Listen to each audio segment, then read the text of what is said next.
من عمال كمت إلى الملك.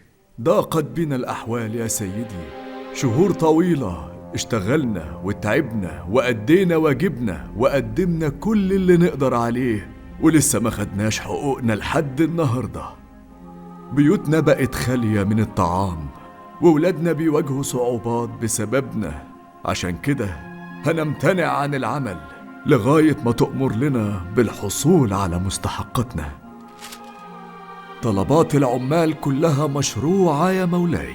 أنا تدخلت أكتر من مرة، لكن المرة دي ما قدرتش أعمل أي حاجة.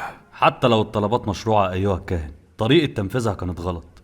أنا مقدر اللي هم فيه، لكن الأحوال السياسية للبلاد أثرت على قدرتها الاقتصادية، وكان لازم الكل يدفع الثمن. هم صبروا شهور يا مولاي. وأنا مش هكتب لهم رسالة، أنا هروح لهم بنفسي. أمرك يا مولاي.